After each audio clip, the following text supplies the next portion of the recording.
Hello, everybody, and welcome back to Mecha Rewatch. I'm Cossak and with me, as always, my co-host, Lawn Dragon. Hello there. And we're going to go over episodes 44 and 45 of Gundam Wing. We're so close. Yeah? So close to the end. We're almost there. It's almost over. Then we can watch Aldo Zero. Then we can watch good shows. Yeah. Yeah. You have to understand. Last recording session and this recording session, we have both, interrupted to go watch some better Gundam. Yeah. We have. Just to, Because we're like, hey, here's this cool Gundam thing. Go watch. Instead of this thing, which is fine for its time, but there is so much better Gundam content these days. There is. So, episode 44, we get our opening blurb, and I think it's the same opening blurb as last time. I think so, yeah. No, because it mentions the shooting the Earth, which just happened. Yeah, that's right. It's a new opening blurb. I think it's the opening blurb we might have until the end. Forever? Probably. Yeah. Hopefully. One There's can 4 dream. more episodes. How can there be? How can there be more? So we have Zex talking to Relina in the bridge of the Libra. And Relina's trying to talk Zex down from destroying the world Yeah. and making everyone move to space. Yeah. Yeah. And, making, it was a war with the Earth, but now it's just, forced housing redistribution. Mm-hmm. He's eminent domaining the Earth, more so than... Yeah. Which is still genocide.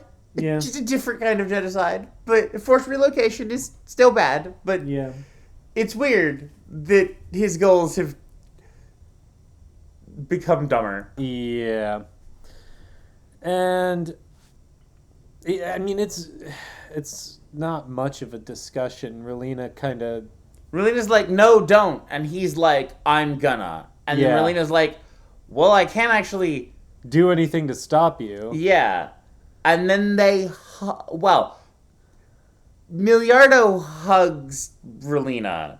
And there's where we see just either just how short all the Gundam pilots and Relina are, or how tall Zex is. He is Space Marine tall compared to her. He's gigantic. He is a head and a half taller than her. Yeah, because he walks up and you can't even tell that it's a hug at first because her face is in his chest. Yeah. And his arms are all the way down so that he can get them around her waist. He's so much bigger. Yeah, and not bigger as in he's not muscular like a space marine. Yeah, he's no, just no, tall. he's just tall. But it's weird because this scene shows that, but Relina has not been short in comparison to other people previously. No, she's she's stood next to Noin many times, and we've never been stood next to all the people at the Rockefeller Foundation and was normal size. So Zex is just stupid tall. Zex hasn't been stupid tall compared to anyone he's stood next to. No, because he's been he's the same height as Trace. Right, and Trace isn't a giant. When Trace and Hero were next to each other, if the size comparison chart does not work out. This scene is just, he's bigger. Or she's smaller, or something. Yeah. But and also Dorothy's smaller too, technically then too. Yeah, because she's in this scene. Even in this scene, Dorothy is the same height. She's maybe a couple inches taller than Relina, right? But we see Dorothy and Zex next to each other, and he's not towering over her. So I don't know. The hug is just... Maybe he's floating. I don't think we see his feet. They are in space. Yeah. Maybe he floats over to her and hugs her, and it makes him look super... If that's the case, it's even weirder. That's weirder. Hello, sister. Yes. I have become the apex space being. Yeah. My feet no longer touch the ground. My feet, much like my soul, are no longer weighed down by gravity. Yeah. But no, he's just really tall in this scene, and she's yeah. really short, and it's Yeah. weird. It's weird. It is very weird. So then Relina and Dorothy go back to like Relina's quarters. Yeah. Prison cell. I don't know. And then they have a heart-to-heart. They honestly, they built this battleship with some pretty lavish guest quarters, all things considered. Seriously. Well, I mean, it was built originally by the Rockefeller Foundation. That's true. You'd think it'd be more ostentatious if that's there's not like a throne room. There's not a command throne. Yeah, the bridge is like actually pretty Spartan. It's not the... Well, that's where all the plebeian military personnel go. Yeah. But it is like...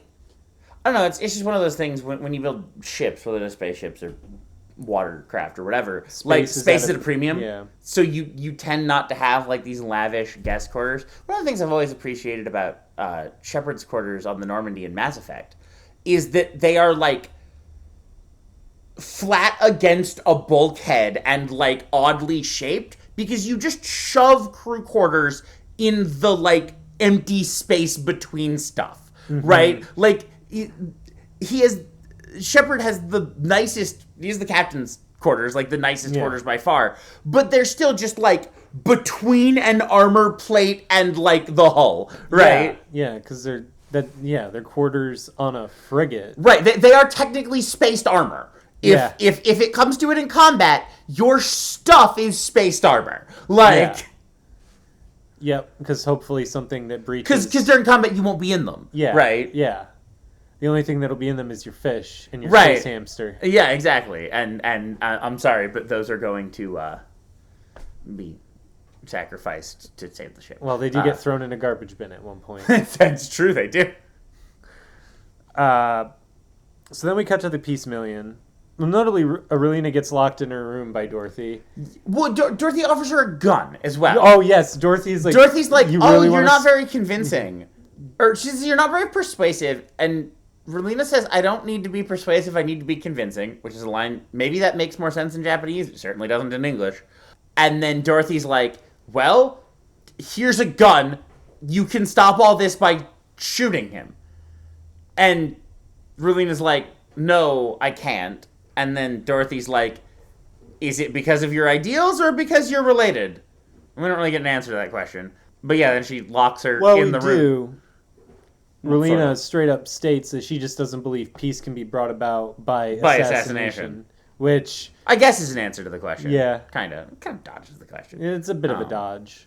But anyway, yeah, then she locks her in the room and, like, leans against the wall next to the door, listening to her, like, bang against it, yelling to be let out. Yeah. And is this kind of like, Yeah, and notably, she's not going to be, like, imprisoned in this room. In the next scene, they will go somewhere else. Like, she just locks her in, I guess, because she thinks it's funny. Harmless prank. Well, Dorothy's going to be busy pretty quick here anyway. Next she's going to fill a cup with toothpaste and, like, shove it under the door and stomp on it. Like, God. Yeah. So, we cut to the Peace Million now. And the Gundam pilots are figuring out what they're going to do about the Libra. They are. And Wu Fei's like, well, we should just go over there and destroy it right now. Yeah. And everyone else is like, are you fucking stupid? Yeah. Tro is like, do we even have the firepower to destroy it? Right, like, even if we could defeat all its, like, combat air patrol or whatever, how? It's gigantic. Yeah. I guess you could take it over. Just stalk from room to room, gunning down the crew. Like, I mean, Wu Fei would do Wu Fei that. would. Like, would probably get in on the action. Yeah, too. yeah, they would. Like, but no. Instead, the White Fang have preempted them by launching a mass attack against them with mobile dolls. Yep. And this is the scene where the Gundam pilots have to learn to fight together as a team. Well, this scene and the next scene. This is them being bad at it. Well, yeah. Well, look, this episode is this episode is the power of friendship and teamwork. Except for Hiro, who just goes off and fights 1v1s with Zax. Yeah. Well, that's his part of the teamwork. Yeah. He has to tank the boss while everybody else deals with the ads. Yeah, he's classic. Well, look, yeah, he's your primary deeps. Yeah, exactly. No, he's tank. Well, otherwise Zex would kill them all. That's fair. I don't know. I don't know these MMO terms. I don't play MMOs. DPS. And the Peace Million is the healer in this context because it fixes their mechs. Yeah, it's not important. Look, Libra does attempt to gank the healer later on. Yeah, sure does. They engage the mobile dolls. They barely win.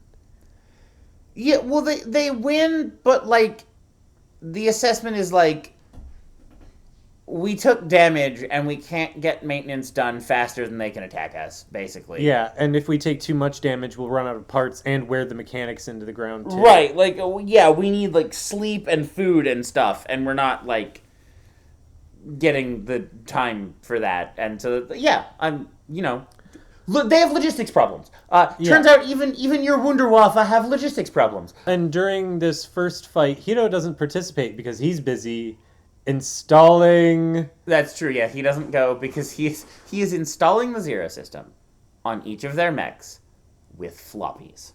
Yeah.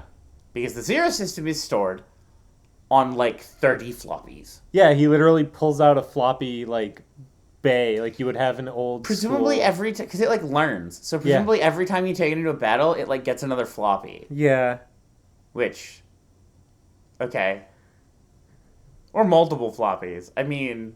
Well, how do you think they managed to do what they do in episode 45? They just put the floppies containing that data on there. Yeah, it's true. But yeah, Hiro hands a few floppies to Howard, like, right after that battle ends. Install this on the mechs. And Howard's like, what? And Hiro's like, no, seriously, do it. We need to do this. And then, I mean, they basically just, everyone gears up for round 2. Yeah. We see Dorothy putting on a helmet that looks very similar to the helmet that's in the Epion in a lot of ways. Yeah. This setup she has reminds me of, like, it just looks like it's from a different show. It does.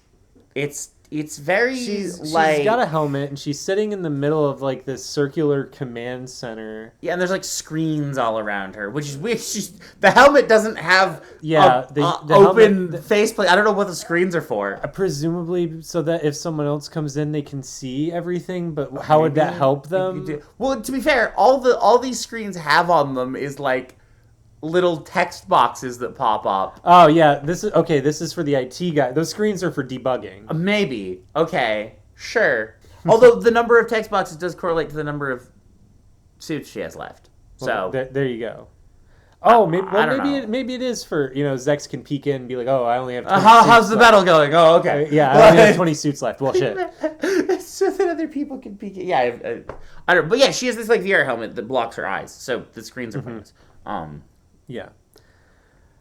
And on the other side, as they're gearing up, Hiro goes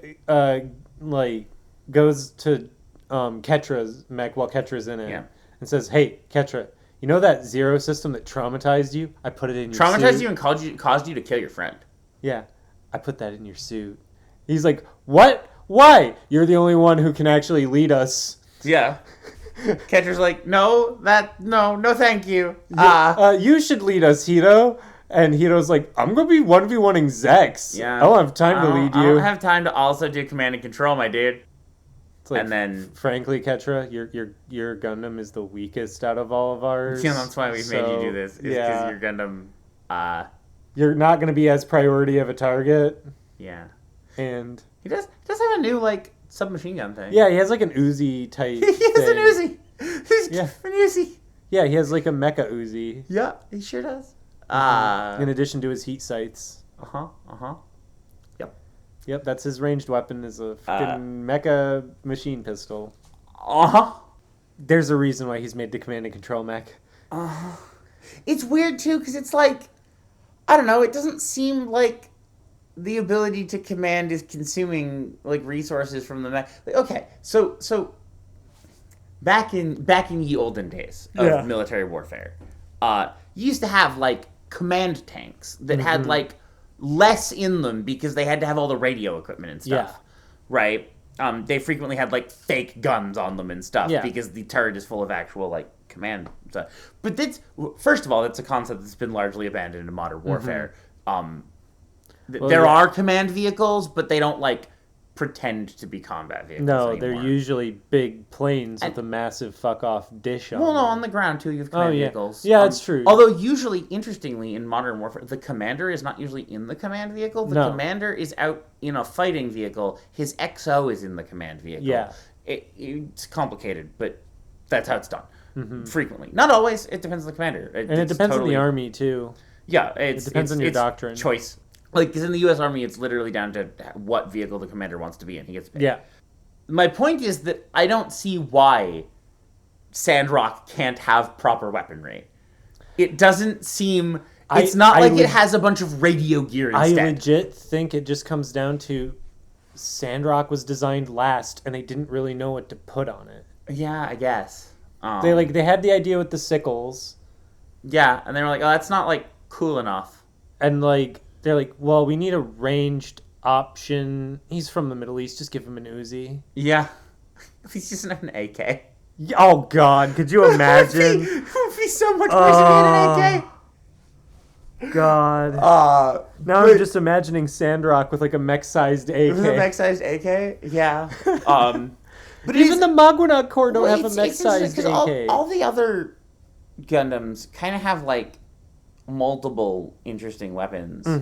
In particular, like, Wu-Fei's has, like, lots of... Like, you could have taken a couple of the unique weapons off of Wu-Fei's mech and put them on Sandrock. Yeah, give the scorpion tail cannons to Sandrock. Yeah, that's... Scorpions are Middle Eastern. That'll work.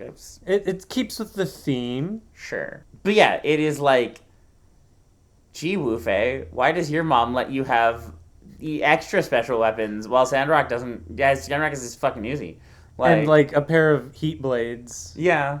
That he occasionally, like, vice grips someone with. It sure is a thing. But yeah, anyway, Sandrock's lame. But that means that Ketra has to be in command, which he's good at, so it's fine. Yeah. As it turns out, being the pilot who's most all about the whole friendship thing. Yeah. Well, and... Well, it's interesting because he's not good at it. No. The Zero system is good at it. Yeah. Because he, like, tries to do it without the Zero system, and, like, nobody listens to him, and it doesn't matter. Nobody listens to him at all. And then somehow activating the Zero system causes people to listen to him. I don't know why that's the case. It's... Like, I get Commander that it gives Nicole was right. Yeah. The Zero system was the future. Listen. Because if all of the stuff that Romefeller has done was just because people won't listen to them, then what they needed was clearly what they actually needed was the Zero system, because then people would actually listen to them. Apparently. Maybe it's just showing him commands that they will listen to. Like, he's not actually commanding correctly. He's just like, well, I'm going to tell Wu-Fei to do this because this is the only future where Wu-Fei does what I say. He doesn't tell Wu-Fei to do anything. Not really, no. Because he knows Wu-Fei won't listen to him. Yeah. I mean, their basic battle strategy is just let Wu-Fei face tank everything and then just kind of keep his flanks clear. Yeah, it is. I hate Wu-Fei. I also do not like Wu-Fei. It's the worst. We have made our opinions on Wu-Fei abundantly clear. He 1v1 the Epion while Hero does cool stuff. That would be so much better. Which is funny, because we were kind of down on Hero for a while, too. I mean, Hero's not great, but he's better than Wu-Fei. Wu-Fei is not a high bar to clear either, though. No. Every character is better than... There is no character You know who should have been... You know who should have been the command and control person? Who should have gotten their time in the Zero system and actually commanded the Gundam pilots? Noin? Yes. The person who is an actual officer in a military and has command experience? That person? Yeah. Yeah. No, notably, she tries. She tries. Notably, during this, there's 5 Gundams going up against, like, infinite mobile dolls. And also Noin is there, just in a Taurus. Yeah, in the same Taurus that she's been in her same white Taurus. Just isn't a Gundam. Like, this is why Noin is the best. Noin has the most, like... Oh, God, what's his name? From Universal Century. Oh. Main bad guy. Char? Yeah, Char. She's the most Char energy. She goes out in a normal suit and fights the super suits, right? And wins. Which is what Char does. Yeah. Like the Char clone doesn't actually act that much like Char. Noin is the one with all the Char energy. Well, at least that's the case for like the original Mobile Suit Gundam. After that, Char gets Char gets super suits later. I mean, I love the Sazabi. I can't. Can't naysay the Sazabi. But still, like in original Universal Century, like it's a big deal that he just flies a Zaku. Yeah. Right. That's 3 times faster than a normal Zaku. Faster than an ordinary Zaku. Yeah. We can presume. Well, we already had our 3 times faster mech. It was the Tall Geese. And it was destroyed. Well, for now. For now. It's okay. Much like superheroes in pick your favorite comic book universe, nobody stays fucking dead in this. No, and no piece of machinery stays destroyed. Yeah. Wu-Fei's colony will come back eventually. If the show were to go on long enough. Ketra's dad comes back. Ketra's dad would come back. The guy that they threw out of a plane and shot would suddenly be alive again. Marshall Noventa's gonna turn up and be like, "I'm here too in the final I come to you now at the turning of the tide." The turning of the tide. Oh my god. Could you imagine though? Honestly, that would make it like way better. Oh, it would. If he just like pulls a Gandalf the White and shows up. I mean, you say that like the Alliance remnants haven't legitimately randomly kept showing up after we thought they were defeated over and over again. Yeah. Like, that has happened. It hasn't been Noventa, but that has happened repeatedly. Yeah, it has. I should mention there is another good Zero-G scene where the Gundam pilots are all hanging out in like the cafeteria in the Peace Million. Yeah. And like Wu-Fei is just kind of lounging in midair, like floating and contemplating. And everyone's in like, It puts the other arc in space to shame. All of this puts the other arc in space to utter shame. Yeah, it does. It's well, and they do a good job of using Zero-G elements to accentuate different emotions. Well, motions, rather. And we'll get into some more of that in the next episode. There's actually... this episode also has... Or is it next episode where we see the Vey 8 and the... Yeah, it's next episode. Okay. Yeah. There's also a good Zero-G scene there. Yeah. Well, speaking of Dorothy's involved with that. Speaking of Dorothy, yeah. She and Ketra, well, she's beating the brakes off the Gundam Right, pilot. so they are losing because Dorothy is using this helmet apparatus thing to command the mobile dolls. With the Zero system. Notably, utterly defeating the point of mobile dolls. But, I mean, I guess it's one pilot can command multiple. It's still, like, sure. Yeah. All that shit about AI, pointless. As it turns out, these unmanned drones are no longer unmanned. Right. Turns out the unmanned drones sucked. Now they're remote piloted vehicles. Yeah. And that's better, apparently. Yeah. Like, there's also, apparently she has no lag or input delay, so that's... Yeah. Nice. So, on that point, actually, I get the impression that she is not actually, like, piloting hundreds of mobile dolls. She's just commanding them like a little RTS. And they are figuring out how to obey her orders. Well, I think it's a combination of, like, an RTS. And have you ever played Final Fantasy 12? Yeah. It's like the Gambit system, like where she's like giving them different target priorities and sure. Like, Yeah. Like if fighting this Gundam under this circumstance. She's playing an auto battler. Yeah, she's playing an auto battler. She's playing an auto battler. Yeah, exactly. She's playing. Maybe she'll open a crate and get a legendary Gundam. She will not open a crate and get a legendary she won't. Gundam. Instead, she'll face PvP against another auto battler who opened nothing but legendary crates with Gundams. Yeah. No, that is like, man, turns out you should have been a whale. Yeah, well, so, that's especially funny because it's Ketra and Dorothy. Dorothy, who's, each of whom are the children of, like, the richest people in the galaxy. Yeah. Right? Solar system. Whatever. Solar system in this Whatever. It doesn't matter. The children of the two richest people in existence face off in an RTS with all their little pawns. Like, Yeah. that is what happens here. Yeah, that is literally what happens here, because Ketra finally decides to use the Zero system. So, is this show trying to tell us that the rich are born to rule and only they may command? Is that the message of Gundam Wing? Oh God, but is it though? I think it might be. Like, I can't discount what you're saying, because it's... Yeah, it is literally the two people who have the, like, command ability are those born into wealth and privilege. Yeah. Yeah. I mean, we even see that with other characters, because Zex and Relina... They're children of royalty. Well, I mean, Relina had a mansion. Oh, that's at the true. She beginning was of also she was also loaded. Her foster family was also like super rich.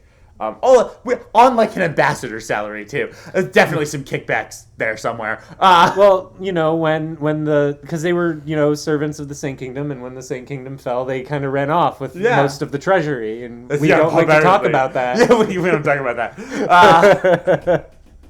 But yeah, no, it is like. When Treize, because Treize is also like loaded and rich and has a mansion and is in command. Like, I think the message of this show might be that the wealthy are born to rule and only they may command effectively. Oh God. Yeah. Well, I mean, at least one of them's a woman. That's progressive. Yeah, there's some progressive there. Unlike the Winner family, where it only passes to the male heir.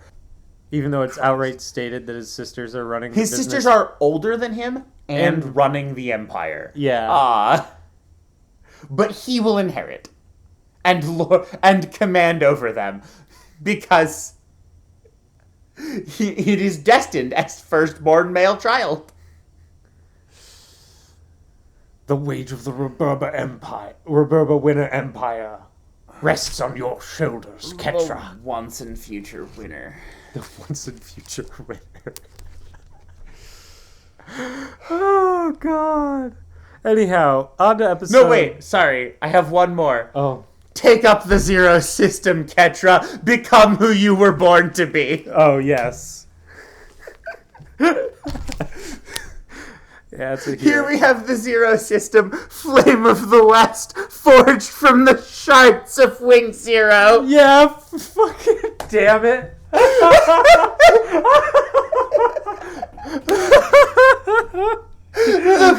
man who commands this system can summon to him an army more powerful than any that walks this earth.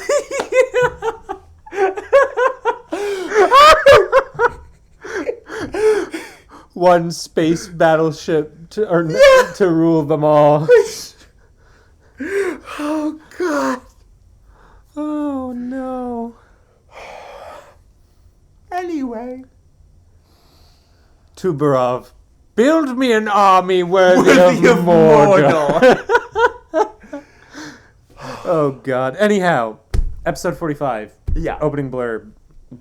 Gundam pilots are all in their hangar doing maintenance on their mechs. Yep. Howard yells at them for not resting and letting the maintenance guys do the maintenance thing. Because they need, like, sleep. Yeah. Oh, except for, This comes up, actually, with Zex's forces, too. Yeah. He's like, put out the emergency shift so everyone can get some sleep. Yeah. It's just interesting that I'm pretty sure we're going to go into the rest of this show with everyone sleep deprived, technically speaking. Yeah. That might explain a lot of things, actually. Yeah. It might. It's all just a fever dream. It's a hallucination. Treize is just a hallucination all along. He always has been. Treize is just Tyler Durden for He's the hallucinated id of all humanity. Yeah. If they had gone that direction with the show, I might have... Oh, if at the end of Gundam Wing, it was revealed that Treize was the hallucinated id of all humanity, it would be a significantly better show. It would actually kind of slap if they had done that. Yeah, if it was just like, none of this was real. Like, you all tricked yourselves into thinking you were being led by a madman into war. Yeah. This is a mass hallucination. Mass hallucination. Oh my God. That would certainly make Lady Un's character more interesting. I forgot that Lady Un exists and is... And is still alive. He's We still found alive that out a and couple it's gonna episodes matter. ago. Yeah. Oh my god. Yep. So, I mean, speaking in this episode of characters we forgot about and are back. yeah, we'll get to that in just a second, because Earth forces are also leaving for space. Oh yeah, we see this like dropship thing launch. It looks like a battle tech. It looks like a dropship. Battletech dropship. It just does. It's about the right size too. And they mention that's our 6th launch. The majority of our forces are now in space, which is fine, except that we had a line in the previous episode about how this is going to be the biggest battle humanity has ever seen, and no. I mean, I guess it depends on how you measure things. Maybe in, like, total energy output, it will be, because of all the buster cannons. Yeah, like, in total destructive But in level. terms of, like, number of people involved, no. No. Not even close. Not even, like, a speck on the meter compared to the millions of people who have died in some battles, right? Like, just died. Not even participated, died. World War One. World War II. World War II has ludicrously high numbers of people involved in some of the battles. Like, well, I mean, even the battles that were technically like tank battles, like yeah, absolutely. Yeah. Notably, they're not winning on number of vehicles either. No, you no, can't not even close. Give it that. Yeah, we're talking about thousands and thousands in historically in warfare.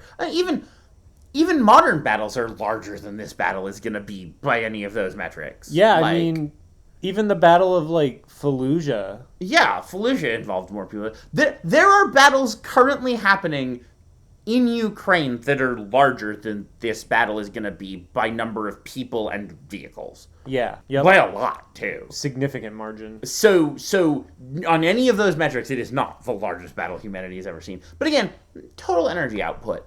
Sure, we're all going to fire giant beam cannons at each other. I guess it counts. Yeah, I guess. Anyhow, after that brief scene, we cut to Hildy. Who exists? Yeah, she is sneaking aboard the Libra. Which she can just do. Well, she's pretending to be...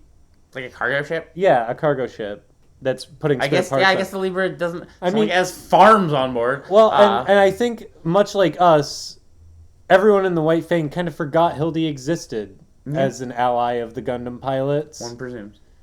Which is weird, because White Fang definitely knew that she was with Duo. Yeah, because they harassed her in her home. Yeah. But she's gonna go steal some intel. Yeah. On the Libra. She's going to smuggle out the plans for this. She is literally going to smuggle out the Death Star plans. That is what happens in this episode. This episode is the entirety of the movie Rogue One condensed into 30 minutes. Yeah. And less good. And worse. Much worse. Rogue One's really good. This episode, fine. But yeah, it's no Rogue One. Oh, we did skip the Peace Million was damaged at the last episode. Yes, we did. They fired the giant beam cannon. The Peace Million, performed a high G, list to the right, which is correct. That's how spaceships work. I'm not, criticizing that, but it is we burned our engines hard to the right to try to dodge. Mm-hmm.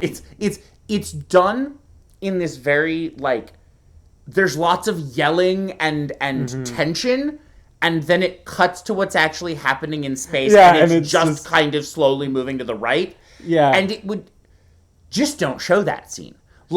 You don't do that shot because it totally cuts all the tension. Yeah, instead of that shot, what they should have shown is, all the, text, running back and forth, rerouting powers. Yeah, sure. You do what they do in Star Trek, right? Where things on the bridge start exploding. Yeah, right. Well, and this is why. Well, and the high G maneuver burns out one of the engines. So show that. So show the damage control guy being with the smoke billowing out of the engine. People who are working in that engine section dying, right? Yeah, or something. But no, instead it's just listing a little bit to the right, which again is correct. That is how giant ships try to dodge each other's massive mega cannons, but it's not exciting. No. And then crucially, the giant mega cannon shot does miss, but only by a little bit.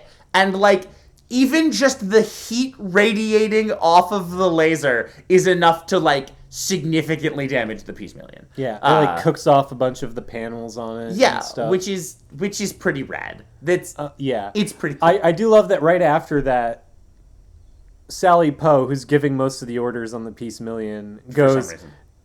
"Did they hit us?" And I'm like, I'm pretty sure you would fucking know. Yeah, you would know if you. Well, you wouldn't know because you'd be gone. Yeah. Yeah, it's very much like, well, we're not dead, so no, Sally, they didn't hit us. But it is, as I commented at the time, if any of you have played Lancer Battle Group, this is why long cycle Lances have reliable. Yeah. Because even a near miss significantly damages the target. Yeah, it certainly is a big cannon in Yeah, space. a big cannon.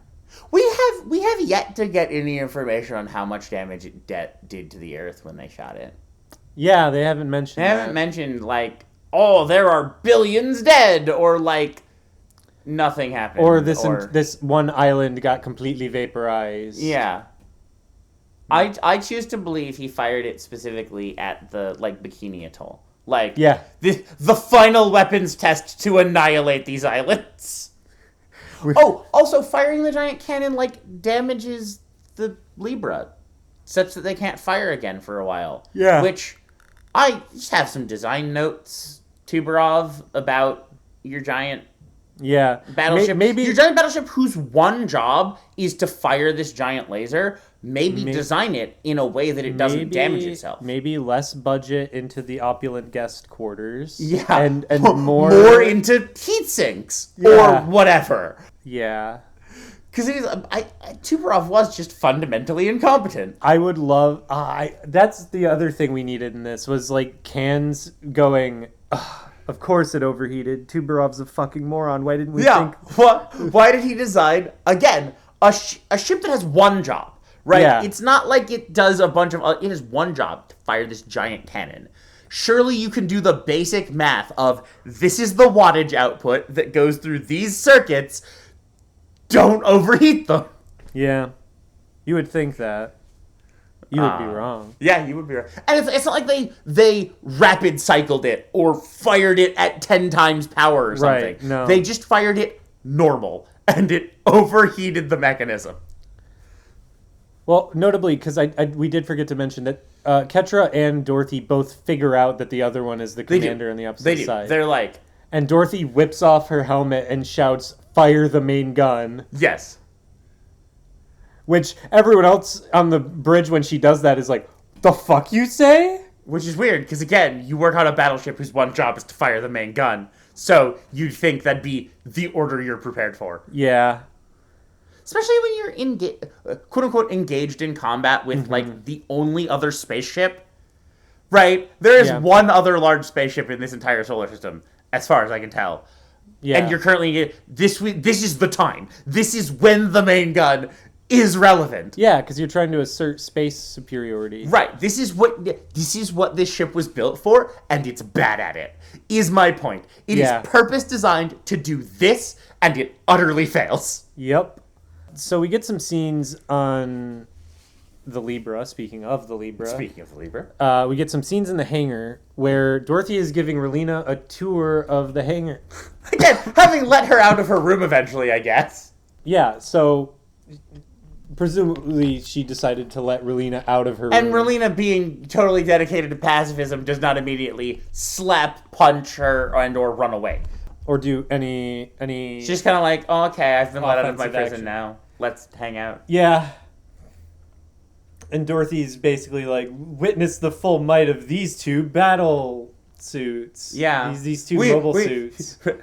Remember the Mercurius and the V8? They're back! We rebuilt them, but also we gave them advanced programming based on the people who piloted them, which I think was originally the plan. Wasn't the original, like, we're going to take data while they pilot them? So that scans. Lady Un's plan has finally come together. Mm-hmm. A little late, but okay. Yeah. Well, you know, they weren't anticipating Ketra going fucking one-winged angel in the Wing Zero. We weren't anticipating a lot of things. No, they were not. So they're back.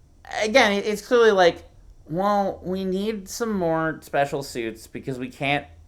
Like, the only one on the bad guy side right now is the... Epion. And we can't just have Epion do things because Epion can't lose yet. Yeah. So, yeah, we got to bring these back. But also, we don't have any special pilots to put in them. So, they're automated now. Yeah. Yay. They're like super mobile dolls. Yeah, and notably, we get a shot of Hildy eavesdropping on this conversation. Yes. And then later, and then Dorothy leaves Relena to her own devices. Yeah, Dorothy is just like, I'm gonna go hang out with my cool war machines now. And just like, again, this is why Zero-G is fun, just kicks off the ground and floats up to them. Right? Yeah, and floats in a away. very cool scene. I have a thing for people floating up to the cockpits of their mechs in Zero-G. It's fun every time. See, I really like the Gundam wing system of like hooking your foot in the little like rope. Oh yeah, that one's good too. Yeah, pulling up. I am partial to that. But see, I'm one of those weirdos who actually likes the ground planet side fights. So to be fair, my favorite way ever that anyone has ever gotten in the cockpit of a mech is to have a mech that's on automatic and you calculating the velocities that you have to go in space, and then the mech catches you and puts you in the cockpit. That is the best way to get into your mech. Yeah. And I will brook no argument on that. I mean, look, Titanfall is fantastic. Titanfall's really good. It's not actually from Titanfall, but no, but Titanfall does that though, where they do catch you and shove you into the cockpit. But yes. And round 3, I guess. Round 3. Yeah. Commences. Now, Cans is going to be taking the helm this time, and he thinks he can just mob them under with mobile dolls. Notably, this is where we get put the emergency crew on, put the B team on shift. I'm gonna get some sleep along with the rest of everyone who's good at things. You're in charge, Cans, do what you want. Cans is like, I already sent a bunch of ships to go take out the Peace Million, because they have a brief discussion about what to do about the Peace Million. Yeah. And when Kansas is like, we can't just leave it there because it's like a symbol, or it's like counter to our symbol. Yeah, because we want to use the Gundams as our symbol of revolution, and they have more Gundams. And they have 5 and we have 1. It's not really that much of a symbol of our revolution. Especially if we're seen fighting them all the time. Yeah, so they kind of need to go. And that's when Zex is basically like, all right, do what you want, man. Do what you want, man. I have provoked my forever war. I don't care. Look, I'm going to take a nap before my battle to end all battles with Trays. Exactly. Yeah, I have a date with Destiny. I'm going to get some sleep first. Well, and then Dorothy goes up to the bridge and taunts Cans by, not listening to him and telling him he sucks and giving orders that people follow instead of him. And also, she's like, mobile dolls aren't going to be enough to destroy the Gundam pilot. To which he says... Well, we have to try. We have to find out. Oh, yeah, we have to find out. And it's like, you've been finding out. You have fucked around and found out for 30 episodes. I mean, not you specifically, but mobile dolls in general. Yeah. They don't beat Gundams. We've established this. They don't beat Gundams that have the zero system. Have the zero system. Yeah, they definitely... Well, they don't know the zero systems on the Gundams yet. So no, they do by this point. Well, Dorothy knows, presumably, that Ketra was using it to command. Well, but also remember, Zex was in Wing Zero before Hito got it. No, he's aware that they... I'm saying I don't think they know that they've installed it on all the mechs. Oh, yeah, that's fair. Right. Although, actually, they ought to, because either Epion or Dorothy's thing should have been like, well, obviously the future contains they put the zero system in every mech. Right? Yeah. That's an obvious future that should have been predicted. Yeah. Right. Yeah. Oh, we skipped out on Hero being like, Zex has no future. Oh, yeah, at the end of the previous... That's very relevant. ...episode, yeah. No, I completely missed that. Yeah, he's like, the zero system says you have no future, Zex. Right. Is Epion telling you the same thing? Yeah, basically. To which it kind of seems like the answer might be yeah, and he just doesn't care. Right. Right. Epion has told him he's gonna lose, and he's like, "That's fine." Like me surviving is not the goal here. Right. Which is fair. So as Dorothy is taunting Cans about how his strategy sucks and will not work. Yeah. She doubles down on that strategy though. She doesn't fix it. Well, Hildy escapes from the. Well, yes. Hildy talks to Relina. Yeah. Very briefly. It's like a nothing burger conversation, really. Yeah. I know a Gundam pilot. You know a Gundam pilot? I too know a Gundam pilot. Wow, we're both dating Gundam pilots. Amazing. I have to go now. I have to go do an important thing now. Do you want to come with me and also do important things? No, I'm going to sit in my room. No, not really. I have to stay here and, argue with my brother about the merits of peace. I have to sit here and be the damsel for Hero to come save. Yeah, I kind of do, actually. I mean, maybe that's intentional. Maybe it's because she knows... It's as if Hero wasn't going to go engage the giant battleship anyway. Yeah. But maybe in her mind, she's like, if I sit here... If I position myself on the other side of the enemy army from Hero will defeat the enemy army to get to me. Either to kill me or kiss me. We still haven't figured that out yet. Both. But,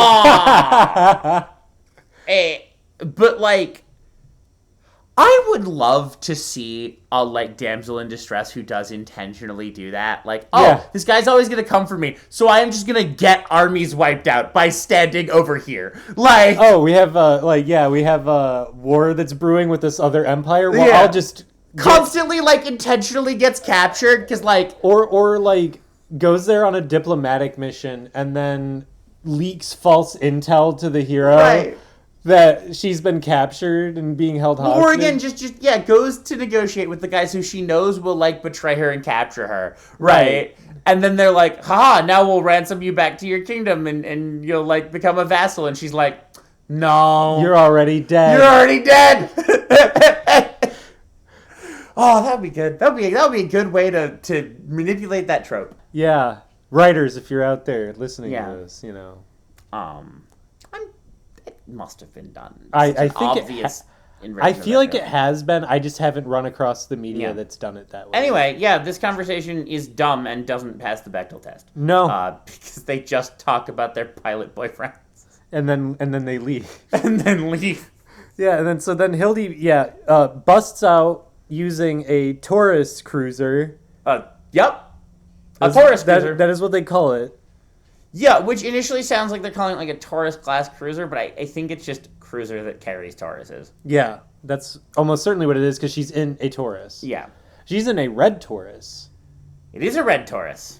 The red ones go faster. Not fast enough, though. No, not nearly fast enough. Because as she leaves, Dorothy says, well, let's sick the V8. He's like, well, that's a problem. Yeah. Yeah, well, because Kansas is like, we can't let them get away. Yeah. They don't even know, why they're escaping. It's just deserters will be shot. Deserters will be shot. Survivors will be shot a second time. Yeah. But yeah, it's send the Mercurius and the V8. Won't that be fun? Mm-hmm. So they do. And it's fun for some people. The Mercurius and the V8 catch her, as one might expect. Yeah, as the Gundam pilots are bodying these mobile dolls. Yeah, they are. That plan was never going to work. Well, and obviously, what's really fun about that, and I think I'm skipping a little bit ahead here, but Dorothy literally just goes, "Oh, look at that! All the mobile dolls are destroyed, exactly like I thought would happen." One, because I'm not stupid, but also I didn't need my future seeing helmet to tell me that plan was dumb. Yeah. But so there's an interesting bit here that I'll bring up, because the V8 and the Mercurius catch Hildy, and then she kind of tries to fight / get away from them, and they use their super upgraded but it's played like she expected to be able to win until they used the upgraded software, and no. You're in a Taurus. against two, like, effectively Gundams. pseudo Gundams, proto Gundams, better than a normal mobile suit by a dramatic margin. Yeah. And you're not annoying. But yeah, it's kind of presented like she was expecting to win, and then they surprise her with their like advanced stuff and beat her, and then Duo comes to rescue her. Hildy is more skilled than average. Well, yeah, she's more skilled than a red shirt, but still. But she's not annoying who can just take on a Gundam. Crucially, she doesn't have a weapon that can harm them. Yeah, right. Crucially, like more than anything, she does not possess a weapon able to harm them. No, she gets bailed out by Duo because Duo hears her distress call. Yeah, and this fight is actually fun because then they use their advanced like piloting stuff on Duo, and Duo immediately recognizes, oh, they fight like Hero and Troa. Yeah. It's like I'm fighting Hero and Troa. Isn't this awesome? Yeah. And then proceeds to beat them. And, like, he doesn't say, haha, I'm better than Hero and Troa combined, but he's definitely thinking it. You know he's thinking it. It's Duo. Know he's thinking it. Duo's like, I just beat Troa and I just beat Hero and Troa at the same time. I'm the best. Yeah. Suck it, Wu Fei. You probably would have lost this fight. He probably would have. Oh, he would have. Absolutely. Because Wu Fei would have tried to, like, I don't know, fight the Mercurius in a melee battle and then just got vaporized. Well, you know, the slow blade penetrates the shield. Yeah, but his blades move pretty fast. Also, Duo also melees them. He beats them in melee. Yeah, that's true. But Duo. Like, but he has a shit. Notably, Duo's like arm shield thing. Yeah. Can block shots from the V8. Which has the unblockable gun. Like that gun gets blocked more than it doesn't get blocked. That gun gets blocked more than what is ostensibly supposed to be a weaker version of that gun, aka the Buster Cannon. Yeah. For a gun advertised as the unblockable gun, it sure absolutely is not. Which just leads me further to believe that Dr. J and the rest of the we're intentionally sabotaging. Yeah, because their impenetrable shield is not, and their unstoppable gun isn't. We trained them wrong as a joke. We built them incorrectly as a joke. We do a bit of trolling here. I would love if all of the mobile dolls suddenly started using your fist to my face style. Like your fist to my face style. How do you like it? I am bleeding, therefore I am the victor. I assume that's what goes on in every mobile doll's head. Yeah. So anyway, well, I mean, they were kind of technically trained off of Hero, who tries to kill himself more often than not. Yeah, more often than most other characters in shows in general. I'm surprised every mobile doll doesn't fall in love with Relina. That would be funny. Well, they're not all based off of Hero's data. Well, they're all kind of based on an amalgamation of all their data. No, the regular mobile dolls aren't. They're based on... Oh, no, they're based on... an AI that Tubarov cooked up. Yeah, but it's based on somebody's pilot data. I believe it's actually Trey's pilot data. Is it Trey's? Yeah, it's like Trey's and Zex. Or it's Zex in the... Tallgeese? I think that so. They base it on? Yeah. Okay. Something like that. If the show ended with every mobile doll becoming a pacifist, there we go. That would be the way to end it. They all rush to defend the Saint Kingdom. That would have actually... That would actually be a great way to end it. Well, that would have been a great way to have that battle for the Saint Kingdom. They go to use the mobile dolls, and the mobile dolls refuse. The mobile dolls are like, no, we're Zex. We don't attack the Saint Kingdom. The Saint Kingdom is designated friendly target. Yeah. Incorrect targeting parameters. Yeah. Those who wish to destroy the Saint Kingdom are enemies, and they turn and fire on the, Romefeller guys. That would have been a great way for this show to have ended 15 episodes ago, and we all would have been happier for it. Yeah. Oh, boy. We still got 4 more episodes to go on. God, yeah, we do. 2 more recording sessions. And then the movie. And then the movie. Which... We haven't decided. I think we've talked about doing a riff tracks of Endless Waltz. Yeah. Or doing a normal episode on it, or both. Yeah, Endless Waltz. Spoilers, there's very little waltzing, and it ends. Yeah. It is a long movie, though. That's true. They try. Yeah. Imagine if it just looped on itself. Yeah. Just endless loop. Yeah. Just perfectly loops, too. Yeah. Yeah. Well, that's it for episode 45 and 44. Well, that is it, isn't it? Yeah, there's not... That's just how the episode ends? Yeah. Well, Hildy's injured and stuff. Yeah, they take Hildy to the medical bay. There's some tension between Doe and Hildy. Sure. And then like Hildy hands the disc over and... Yeah, she's like, I brought you this disc. It's covered in my blood. I would really have loved if Howard had put on like a glove and like gingerly like taken it and been like, we're gonna get this washed first. Yeah. Go ahead and put it in that a through biohazard bag. Yeah, go ahead and put that through hazmat protocols. Yeah. Bloodborne pathogens. You learn that. You work retail. They're real big on making sure you don't fuck around with bloodborne pathogens. It's funny because you kind of learn the opposite in like the military. Yeah. Not that you don't get all that training, but also like, I mean, when you're trying to save somebody's life in combat. Well, it's a little bit of bloodborne pathogens are like a later little bit problem. of a different situation. Yeah. When the EMS on call is a guy who also has an assault rifle and is like, actively trying to stabilize you while under fire. Right. Again, like bloodborne pathogens might get you, but like, that's a later problem. Yeah. It's also because remember, retail is all about lawsuit mitigation. That's true. Yeah, the army's not trying to mitigate retail doesn't care if you get taken out by a bloodborne pathogen. Right. They just care that you went through the training because then once you've gone through that training, they clearly didn't follow the training protocols. So yep, not our problem. Yeah.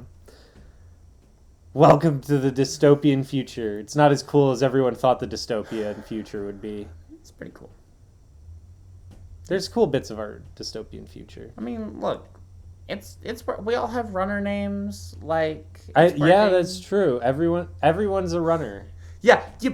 By the way, like your screen name is functionally your runner name. Get used to that. I hope you don't have like a bad one that you made when you were 10. I mean, I made mine when I was. God, I want to play a game of Shadowrun now where everyone's runner name is just like their username they made as a 10-year-old. Oh, God. Mine would actually not be that bad, because before I was Cossack 11, I was, like, Polish Boy 13, I think. That's not great. It's not great, but it's not as bad as, like, underscore Sephiroth.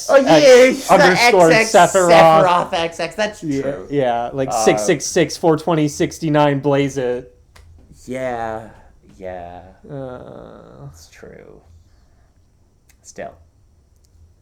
But hey, if that is your username and you're mad that we're knocking your username, like, feel free to comment. Feel free to angrily comment. And downvote. Please, downvote. Absolutely shit on your username.